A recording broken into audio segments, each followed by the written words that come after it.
Hello, my name is Brian Budgell, and I'm a researcher at Canadian Memorial Chiropractic College in Toronto, Canada. Today we want to continue our consideration of chiropractic principles. And any discussion of the origins of chiropractic principles would not be complete without some consideration of that which is called vitalism. In the early chiropractic literature, vitalism is often mentioned in connection with and even conflated with neurological theories underlying chiropractic.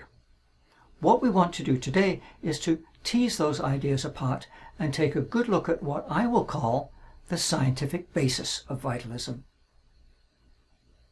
That may seem like a bit of an oxymoron, but bear with me.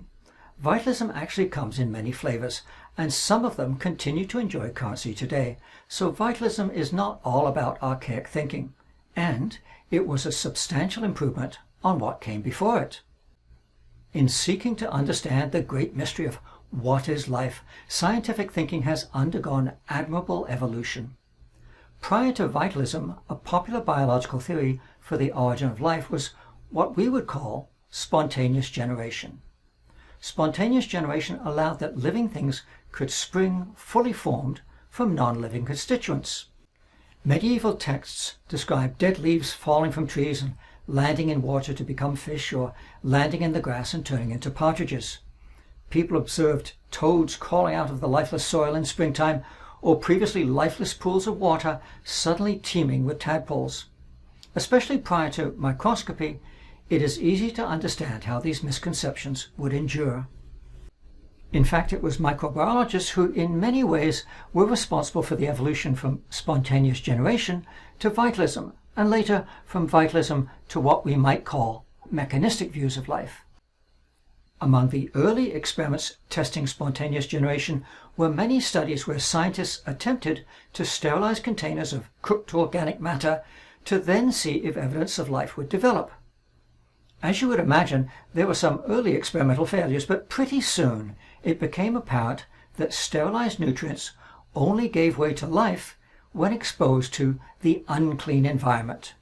Life could not come from nothing.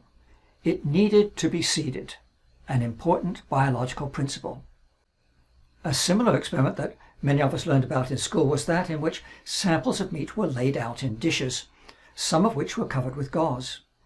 The uncovered meat soon became infested with maggots, while the covered meat simply dried out while flies laid their eggs on the gauze, and those eggs hatched into maggots doomed to starvation. Now there are a couple of important lessons here. One affirms that life does not arise spontaneously. The other is that living creatures arise from members of their own species. Even those who held to spontaneous generation would have understood that horses only gave birth to horses and apple trees only grow from apple seeds, but mounting evidence now pointed to what would be the beginnings of genetics. These are some of the pillars of what we might call scientific vitalism, vitalism as an alternative biological theory to spontaneous generation. Especially through the 1700s and 1800s, as compound microscopes were developed, the biological world was opened up, explaining much of the mechanics, for example, of reproduction or even the spread of diseases.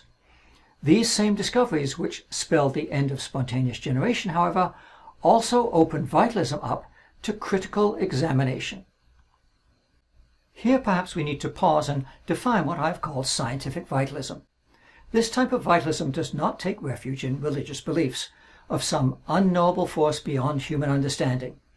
It was the idea that there was a real force, albeit not explainable in current chemical or physical terms, that animates living organisms, but was independent of them.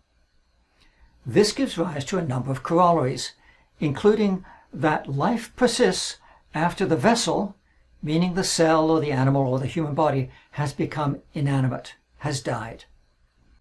It also opens up the possibility that life can be transferred from one creature to another, and even used to reanimate something that has died. The sterilization experiments that we mentioned earlier tended to contradict the biological theory of vitalism, as the animation of non-living nutrients, that is, rotting or fermentation, could only and always be accounted for by inoculation with living organisms. growing understanding of the microscopic cellular basis of reproduction also demonstrated that, in fact, life is continuous. There is no inanimate phase between one generation and the next, between parent and child. There had been a sense for some time that part of the special nature of the life force was that only it could give rise to organic compounds. However, through the 1800s, beginning with Friedrich Wöhler's synthesis of urea, chemists one after another began to synthesize increasingly complex organic molecules. For a time, interest in animal electricity as a physical manifestation of the life force gave some sustenance to vitalism.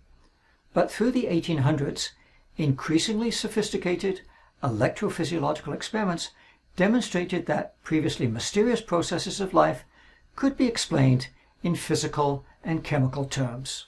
And so what I have termed scientific vitalism enjoyed perhaps a 200-year reign as the best biological explanation for the transmission of life.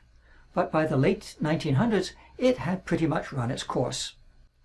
We may understand that the relatively personal interaction of practitioner and patient in chiropractic may encourage us to feel a deep and even spiritual connection with one another, and that is not a bad thing. However, while it may be gratifying to sense that as practitioners we convey some kind of healing force to our patients, we need to pass that spiritual sense from the actual biological processes that go into helping our patients recover. Thank you very much.